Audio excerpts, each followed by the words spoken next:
Boa noite. Vamos dar início ao nosso estudo, às nossas reflexões sobre o livro A Obsessão Silenciosa, que faz parte do projeto Espiritizar. Essa obra que temos aqui à mão,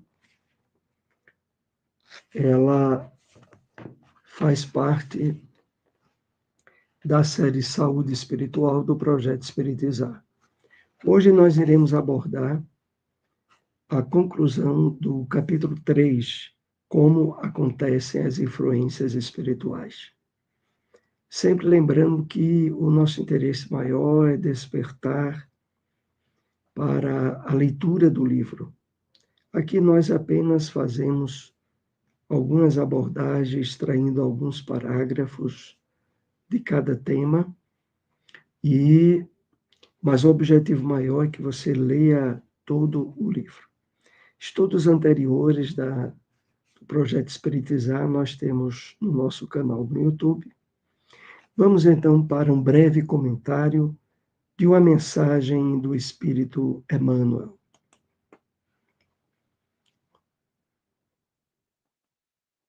Extraída do livro O Evangelho, por Emmanuel. Comentários ao Evangelho de João, capítulo 6, versículo 60. É primordial voltarmos-nos para Deus, tornarmos ao campo da divindade. É indispensável romper com as alianças da queda e assinar o pacto da redenção. É imprescindível seguir nos caminhos daquele que é a luz de nossa vida. Então vamos refletir um pouco nesse trecho da mensagem de Emmanuel para preparar o nosso estudo. Então Emmanuel começa trazendo para nós uma afirmativa bem forte. É primordial voltarmos-nos para Deus. E ele coloca de uma forma imperativa, porque o afastamento nosso das leis divinas trouxe ao longo de inúmeras encarnações um caminho de pedras, de dificuldades e de sofrimentos. Então, direcionando a nossa atenção para a superação de tudo isso, ele nos diz: tornarmos ao campo da divindade, a harmonia com as leis de Deus que estão dentro de nós, que estão na nossa consciência. E por isso é indispensável romper com as alianças da queda. Entendamos aqui alianças da queda como os desequilíbrios, os vícios, os condicionamentos ruins que estabelecemos na nossa caminhada reencarnatória e que ainda traz na nossa existência atual um campo de espinhos e de dificuldades. Então é indispensável romper com as alianças da queda, dos erros, dos desequilíbrios e assinar o pacto da redenção. Interessante, né? Assinar o pacto da redenção. Nos comprometermos com a liberdade que o Evangelho de Jesus nos traz. É o pacto da redenção, da libertação do sofrimento. É imprescindível seguir nos caminhos daquele que é a luz de nossa vida.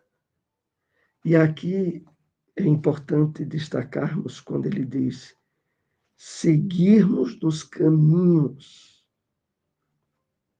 que nos foram ensinados por Jesus, exemplificados por ele. O caminho da conexão constante com o Pai, com os objetivos superiores da vida. Afinal, Jesus é a luz de nossa vida.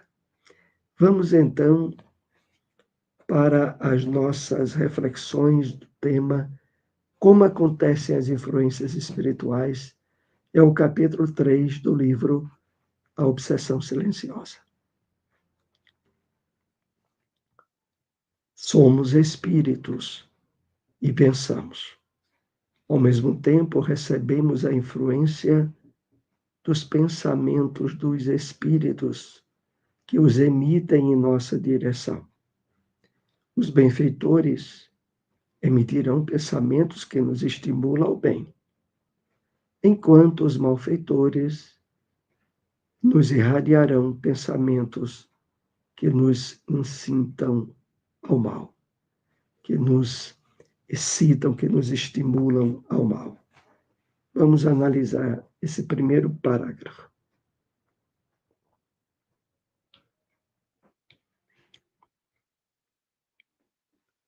Então, a responsabilidade pelos pensamentos que emitimos.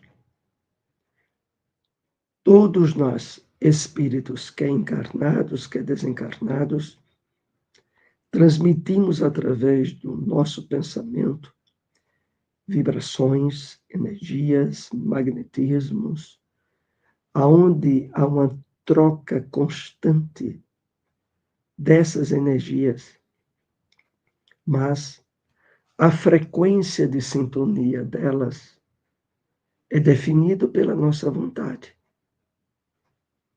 Ao estabelecermos receptividade a pensamentos de desequilíbrios, a pensamentos doentios, estaremos em sintonia com os espíritos que estabelecem nessa linha de pensamento a sua natureza. Mas também alimentarmos pensamentos bons, amparados naquela diretriz que o apóstolo Paulo diz na carta aos Filipenses: tudo que é bom, tudo que é justo, tudo que é honesto. Se há algum louvor, se há alguma virtude nisso, pensai. É a diretriz que habitualmente devemos estar trabalhando conosco mesmos. Então, pensamento é coisa muito séria. Há uma irradiação energética proveniente do que nós pensamos. Não é imprescindível detectar se o pensamento veio de nós mesmos ou de algum espírito. O cuidado é termos uma vigilância com o teor, com a qualidade do pensamento. Vamos realizar ações pelo nosso livre-arbítrio. O mérito do bem ou o demérito do mal será sempre nosso. Então, a responsabilidade principal pelas ações provenientes do pensamento é nossa. Não importa de onde vieram esses pensamentos. O principal, em termos de escolhas que fazemos, é a natureza desse pensamento, é o seu teor. Não importa exatamente se ele vem de nós ou vem de espíritos que emitiram esses pensamentos aos quais sintonizamos. A questão toda é a responsabilidade por alimentar, por sustentar, por sintonizar com esses pensamentos. Aí essa responsabilidade é nossa, é intransferível. Então, às vezes, tem pessoas que se preocupam muito em saber, será que esse pensamento veio de um espírito que me quer ajudar? Analise a natureza do pensamento. Está em harmonia com a lei de amor, justiça e caridade? Com as leis de Deus? Se está, acolhei-o, sustentai esse pensamento. Mas se não, não importa a origem, não deve ser alimentado. Os benfeitores esclarecem que não faz muito sentido estabelecer a distinção se um pensamento é nosso ou é sugerido por um espírito. O que é importante é buscar o teor dos pensamentos. Se nos impulsionam ao bem, os reforcemos. Se nos incitam ao mal, libertemo-nos deles. A liberdade de escolha é nossa.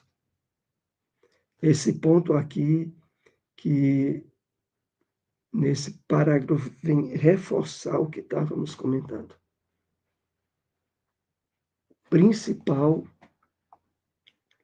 e é responsabilidade nossa, é de só alimentar pensamentos cujo teor é positivo, está em harmonia com as leis de Deus, nos motivam à prática do bem.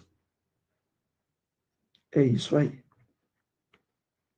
Somos sempre livres e responsáveis pelas nossas escolhas, sejam elas provindas de nossos pensamentos ou daqueles que nos sugerem, porquanto as leis de liberdade, responsabilidade e causa e efeito são invioláveis. Então, o que precisa estarmos bem compenetrados, bem cientes, é de que a responsabilidade pelas escolhas pertence a nós. Não adianta utilizar de justificativas, de desculpas para determinadas ações que tenhamos tomado, atribuindo elas a influência de espíritos obsessores que nos excitaram a fazer aquela atitude. Porque o acolhimento e a diretriz de fazer aquilo pertence a nós. Nós somos os principais responsáveis por ela. Questão 464 do Livro dos Espíritos. Como distinguirmos se um pensamento sugerido procede de um bom ou de um mau espírito? Resposta. Estudai o caso. Os bons espíritos só para o bem aconselham. Compete-vos discernir. Então, na resposta do Livro dos Espíritos, bem clara e bem taxativa,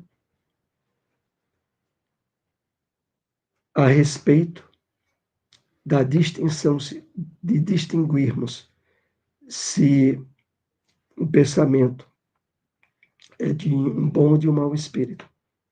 Estudai o caso. Analisai se esse pensamento vos motiva à prática e à vivência das leis de Deus. Se não, evidentemente, é de um mau espírito a origem. E não deve ser acolhido nem alimentado. Os bons espíritos somente nos influenciam para o bem. Se exercitarmos o discernimento, perceberemos as influências benévolas, sabendo distingui-las das dos espíritos que desejam nos obsidiar. Então, a questão maior aqui, isso tem que estar muito bem clara, muito bem claro no nosso entendimento, é que as influências, os pensamentos que vêm dos espíritos benfeitores, estão em profunda harmonia com as leis de Deus.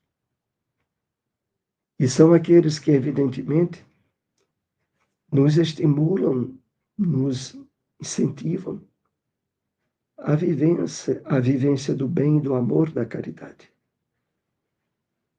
E nisso aí não há muita dificuldade em fazermos o discernimento.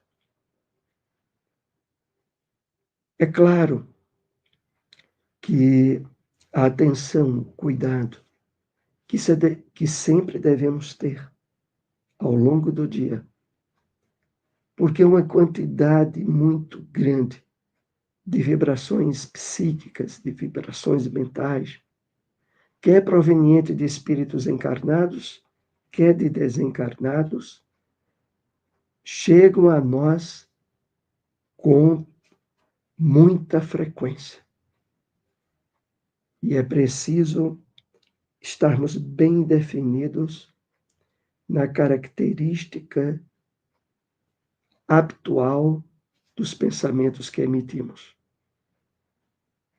Porque, na medida em que o pensamento do bem, pensamento de paz, de harmonia, o pensamento dentro das diretrizes do Evangelho do Cristo, estiverem sendo cultivadas por nós, elas passarão a servir de verdadeira barreira, de verdadeiro escudo aos pensamentos de desequilíbrio provenientes dos espíritos alheios a nós. Então, aqui é importante lembrarmos, na medida em que, habitualmente, a produção de pensamentos por nós, pelo nosso espírito, forem os pensamentos em harmonia com as leis de Deus, criar-se-á um campo vibratório, magnético, espiritual, que estará bloqueando a maioria dos pensamentos provenientes de espíritos obsessores, de espíritos desequilibrados. Dizemos assim a maioria, porque ainda há em nós, no nosso inconsciente, de vidas passadas, sobretudo, possibilidades de abertura e de sintonia com o desequilíbrio, com o vício, com conflitos com as leis divinas, mesmo que de forma sutil, mas que abrem portas de frequências vibratórias para a sintonia com vibrações do mesmo teor.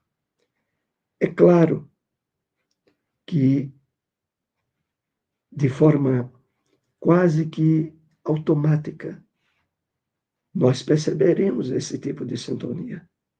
E a nossa consciência vai nos avisando para rechaçarmos aquele pensamento.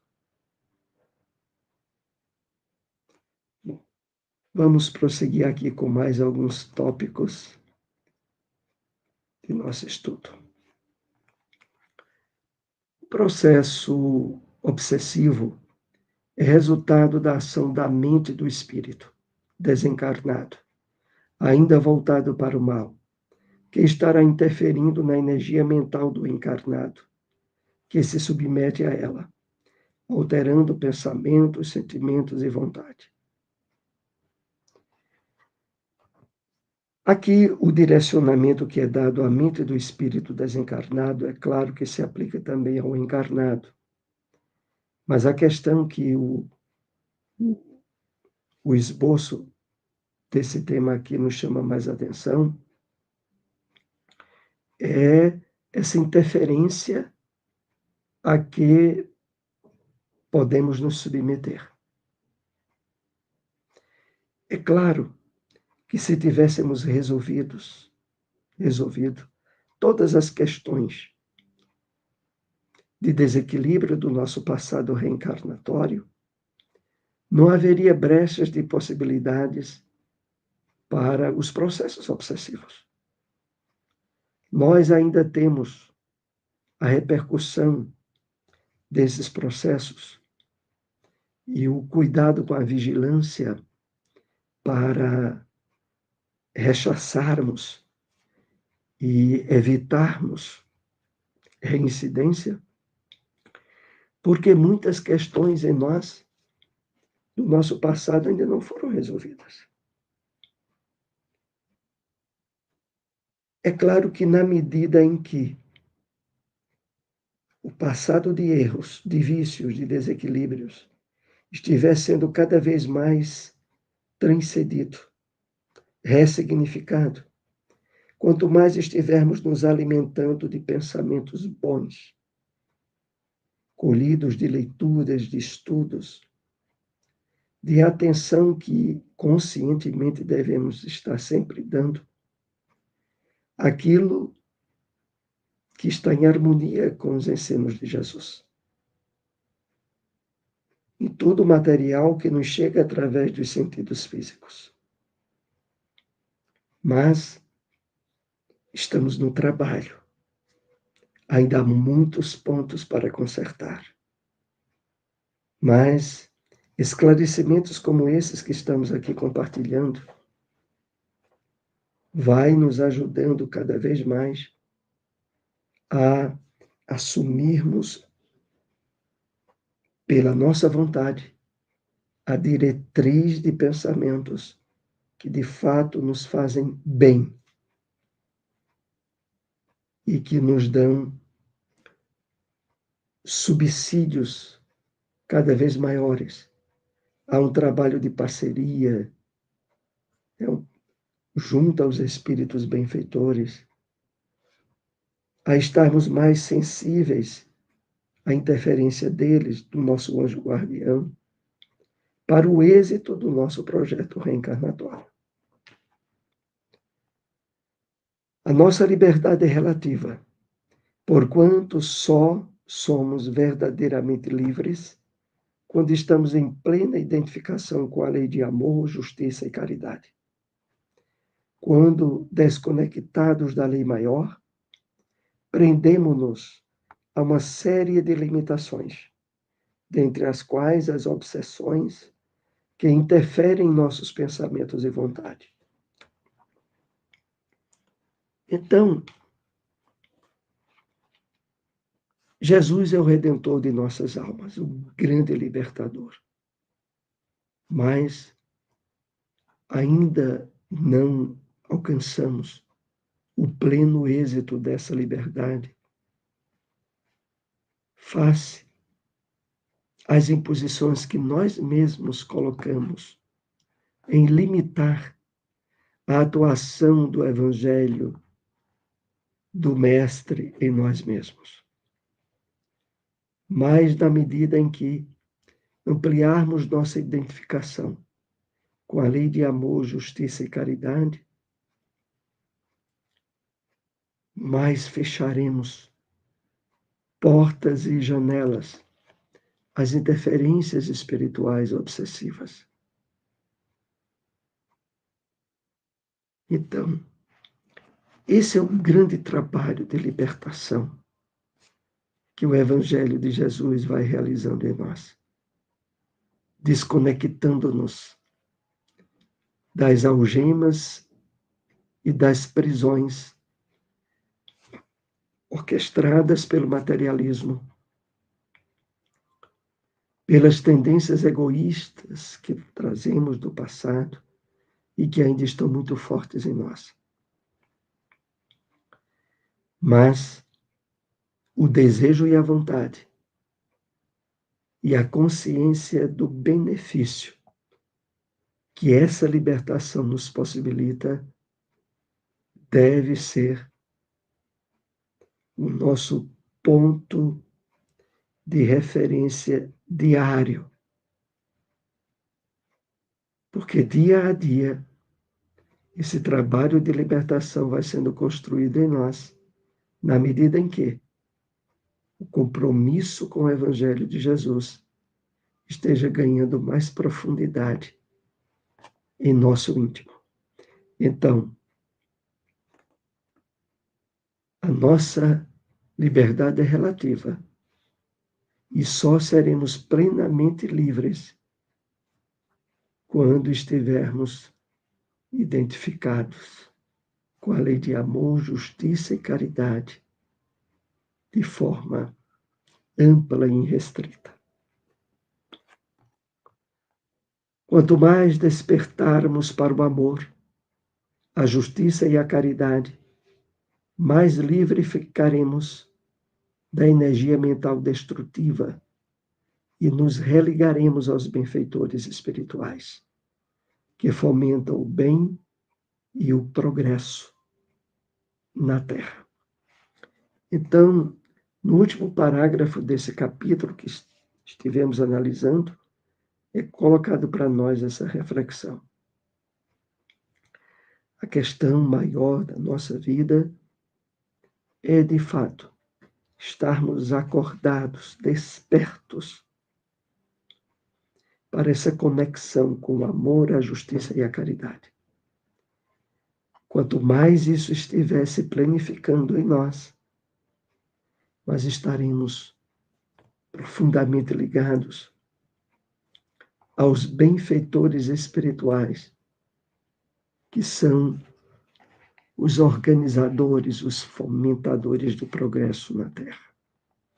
Então é esse o convite que nos é proposto no final desse capítulo. Agradecemos a todos que nos acompanharam nessas breves reflexões. Se possível, compartilhem esse vídeo.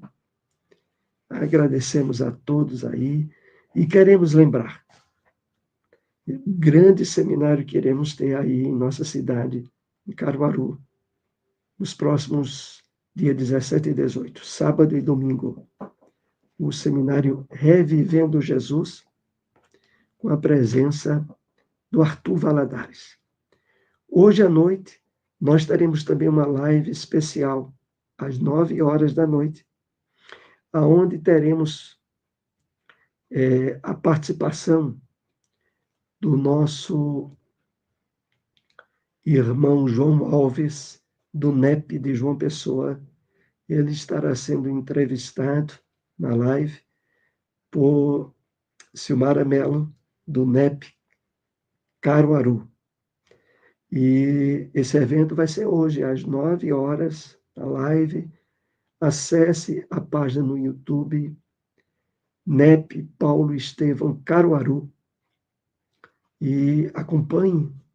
Vai ser uma temática muito importante a respeito de uma passagem do Evangelho de João, a passagem que tem como tema o que é nascido da carne é carne, o que é nascido do Espírito é Espírito. Então, até mais e nos vemos aí no próximo estudo. Uma boa noite a todos. Paz e luz nos envolvam sempre.